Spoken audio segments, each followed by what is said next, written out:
2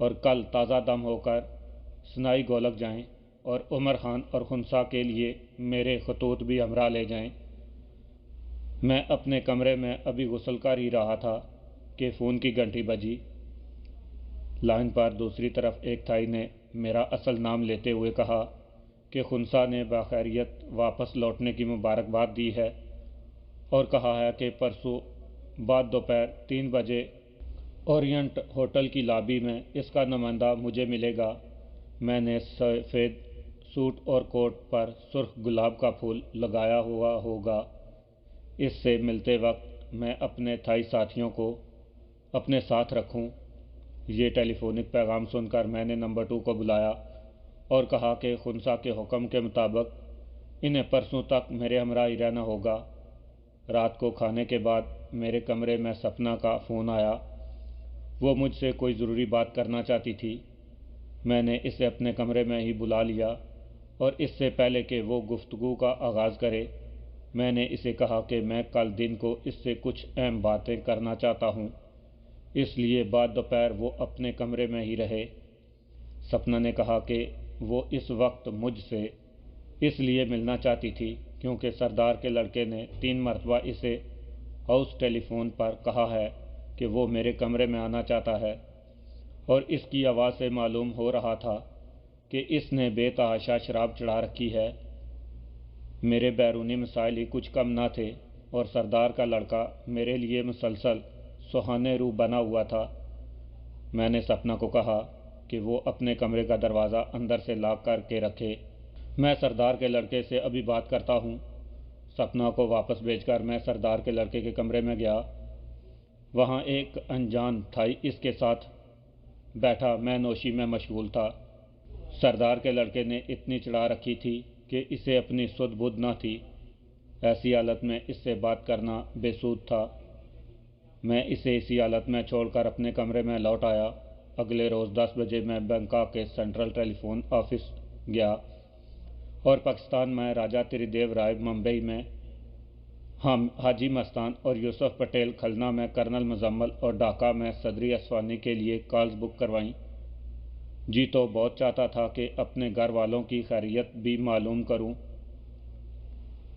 میرے اپنے گاؤں اور گھر میں ٹیلی فون نہ ہونے کے باعث قریبی قصبے بیرا میں چند ایسے دوست تھے جنہیں فون کر کے میں اپنے گھر والوں سے رابطہ کر سکتا تھا یا کم از کم اپنی ضعیف والدہ کی صحت اور زندگی اور اپنے گھر کے حالات معلوم کرتا۔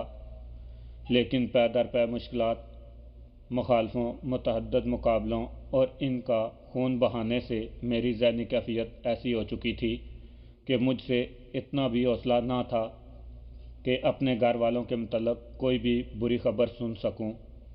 کوئی خبر نہ ملنا اچھی خبر ہے کے مطابق میں اپنے گھریلو حالات سے بے خبری تو برداشت کر سکتا تھا، لیکن کوئی بری خبر سننے کی مجھ میں ہمت نہ تھی۔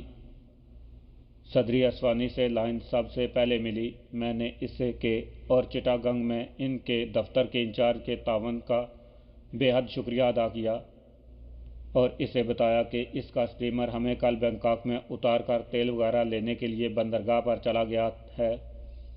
اس کے بعد کرنل مزمل سے بات ہوئی۔ اس نے بتایا کہ کھلنا میں ہماری آخری بار روانگی کے بعد جیسور چھاونی اور بھارتی تحقیقاتی ٹیموں کے نمائندے نے اپنی پوری توجہ کھلنا پر مرکوز کر دی تھی۔ بھارت میں سرحدی قصبے شانتی پور کے تھانے میں سارے اہلکاروں کے قتل اور ہمارے برماہن میں ہمارے پہنچنے کی اطلاع انہیں مل گئی تھی، اور اس کے بعد تحقیقاتی ٹیمیں ہیلی کاپٹر کی تباہی، رفیق کے قتل اور شانتی پور اور پھر بردامن میں ہماری موجودگی کے باعث ان تمام واقعات کو بھارت میں حکومت مخالف اندرونی گروہوں کی کارروائی سمجھ رہی ہے۔ جے سی او اور دونوں فوجیوں نے ڈیوٹی پر حاضر ہو کر فوج سے ریلیز لینے کے لیے درخواستیں دے دی ہیں اور میں جلد از جلد انہیں ریلیز دلوانے کے لیے کوشاں ہوں۔ جے سی او کی زبانی ممبئی میں تمہارے سارے کارنامے اور کلکتہ کے اسٹیمر کے ساتھ تمہارے سلوک کا سن کر مجھے بے حد خوشی ہوئی۔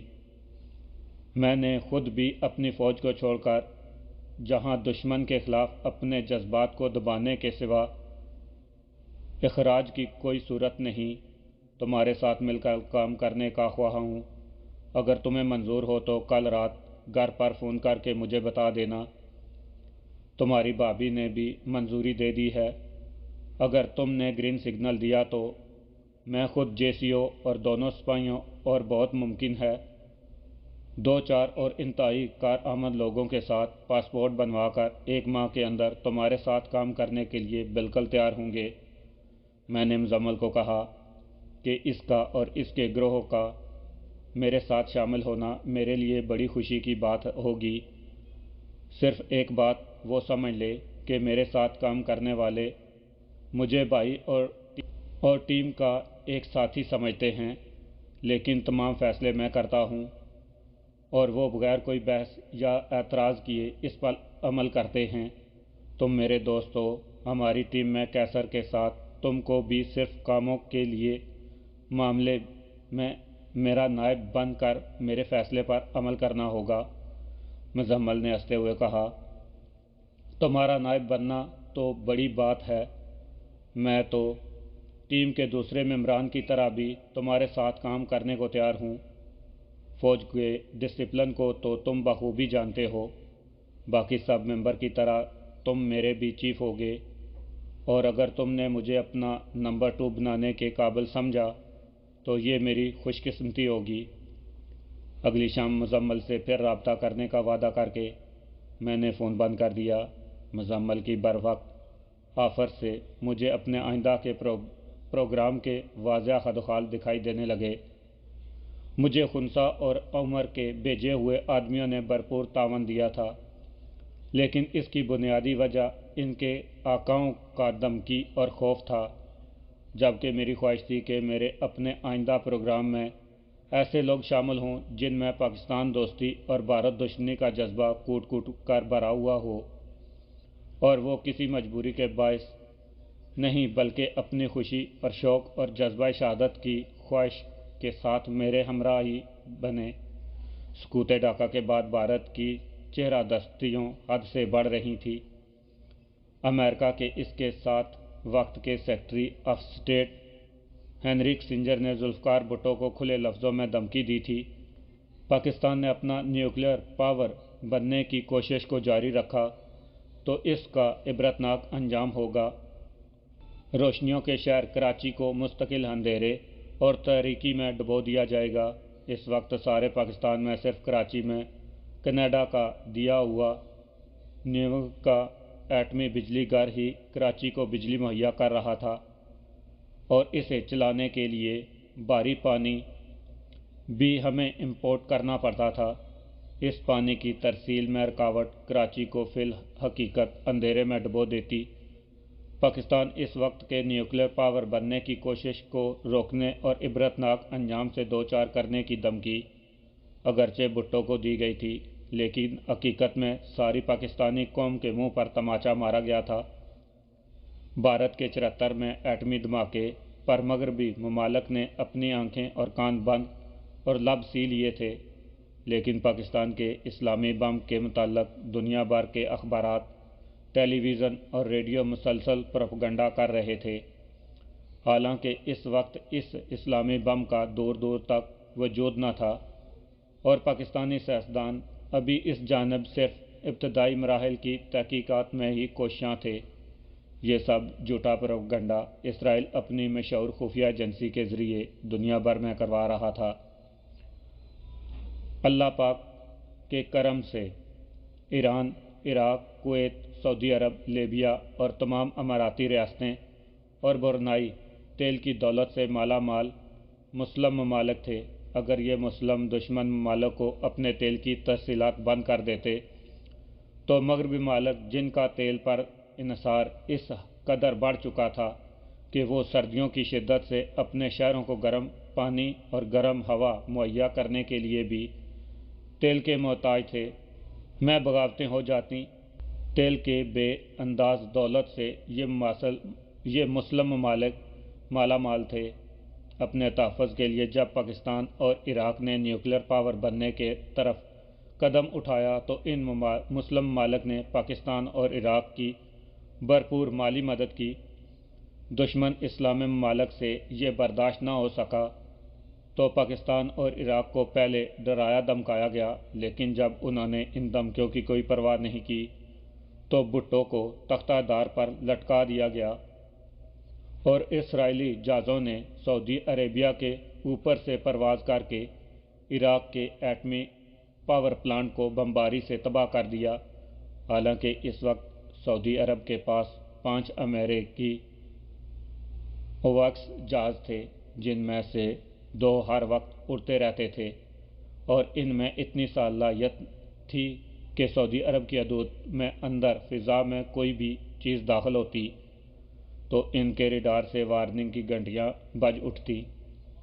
لیکن اسرائیلی جہاز وسطی سعودی عرب سے گزر کر خلیج کی طرف سے عراق پر حملہ آور ہوئے، لیکن ان اویکس نے ان کی سعودی حدود میں پرواز کی کوئی اطلاع نہ دی۔ میں نے خود ریاض میں دیکھا ہے کہ پرانے ہوائی اڈے پر اویکس جہاز رکھے گئے تھے اور ان کا سارا عملہ امریکی تھا۔ غیر ملکی تو دور کی بات ہے، کسی سعودی اعلیٰ ترین افسر مثلاً سعودی سول ایویشن کے اس وقت کے چیئرمین ڈاکٹر ناصر اوصاف کو بھی اس اڈے پر جانے کی اجازت نہ تھی۔ اویکس سے حاصل کردہ تمام معلومات پہلے ترکی میں امریکی ایئر بیس کو خفیہ کوڈ میں بھیجی جاتی اور وہ تمام معلومات میں سے اہم کو علیحدہ کر کے باقی پھر اویکس کے ریاض میں معلومات وصول کرنے والے امریکی اسٹیشن کو بھیجتے اور پھر یہ اہم اور ضروری معلومات سعودی حکومت کو دی جاتی، جو پڑھے جانے کے بجائے سیدھی ردی کی ٹوکری میں پھینکنے کے قابل ہوتی۔ ظاہر ہے عراقی ایٹمی پاور پلانٹ پر اسرائیلی جہازوں کا سعودی عرب پر سے پرواز کرنے کا عمل اور حملہ کرنا کوئی اہم بات تو تھی نہیں کہ سعودی حکومت کو پیش از وقت سعودی فضائیہ میں اسرائیلی طیاروں کی داخل ہونے کی اطلاع دی جاتی۔ اسرائیلی جہاز پلانٹ تیار کر کے اس روٹ سے واپس اسرائیل میں اپنے ٹھکانوں پر پہنچ گئے، لیکن سعودی حکومت کو اویکس جہازوں نے کوئی اطلاع نہ دی۔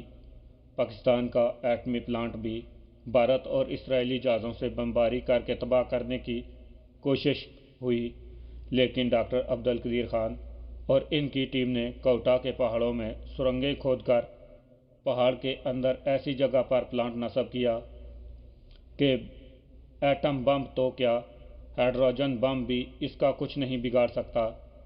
انتہائی پیچیدہ اور مکمل فول پروف ریڈار جو دشمن جہازوں کی کئی سو میل سے نشاندہی کر کے پاکستان کی ایئر فورس کو فوری اطلاع دیتے ہیں کے علاوہ سارے کوئٹہ اور گرد و نواح میں سینکڑوں ایسے بہت بڑے غبارے انتہائی مضبوط زنجیروں کے ساتھ بندھے ہوئے ہیں جو 10 سیکنڈ میں انتہائی بلندی پر پہنچ جاتے ہیں کہ اگر دشمن کا کوئی جہاز کوئٹہ کے اوپر پہنچ بھی جائے تو ان غباروں سے، جن میں بھڑک اٹھنے والی گیس بھری ہوتی ہے، ٹکرا کر وہیں بسم ہو جائے۔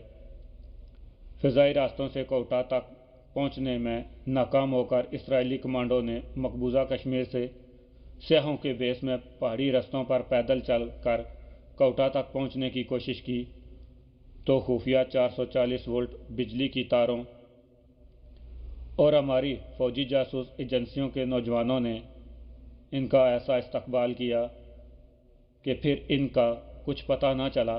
فرانس کے پاکستان کے سفیر بڑی جرأت دکھاتے ہوئے کار پر اپنا فوجی جھنڈا لہراتے پرائیویٹ سڑک اور آگے جانے کی اجازت نہیں واضح طور پر لکھا ہے۔ بیریئر پر ڈیوٹی پر موجود لوگوں کو ڈرایا دھمکا کر آگے نکل گئے۔ بیریئر پر پہرے دینے والوں نے بھی انہیں آگے جانے کی اجازت دے دی، کیونکہ انہیں بخوبی علم تھا کہ آگے ان کا کیا حشر ہونے والا ہے۔ وہ تھوڑی دور ہی آگے بڑھے ہوں گے کہ اچانک بکریوں کا ایک ریوڑ سڑک پر آ گیا۔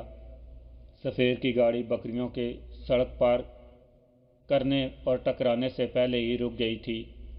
2 بکریوں کی ٹانگیں بغیر ٹکرائے ٹوٹ گئیں اور ان کے چرواہوں نے سفیر صاحب، ان کے ساتھی اور ڈرائیور کو کراٹے کے وہ ہاتھ دکھائے کہ بڑی مشکل سے ان چرواہوں سے اپنی ہڈیاں پسلیاں بچا کر سفیر صاحب کی گاڑی وہیں سے واپس پلٹی اور کئی روز تک یہ تینوں ڈاکٹروں کے زیر علاج رہے۔ آپ خود ہی بتائیں کہ ان مشٹنڈے ان پڑھ چرواہوں سے، جن کی 2 بکریوں کی ٹانگیں کار کی ٹکر سے ٹوٹ گئی تھیں، سفیر صاحب ایسے سلوک کے سوا اور کیا توقع کر سکتے تھے؟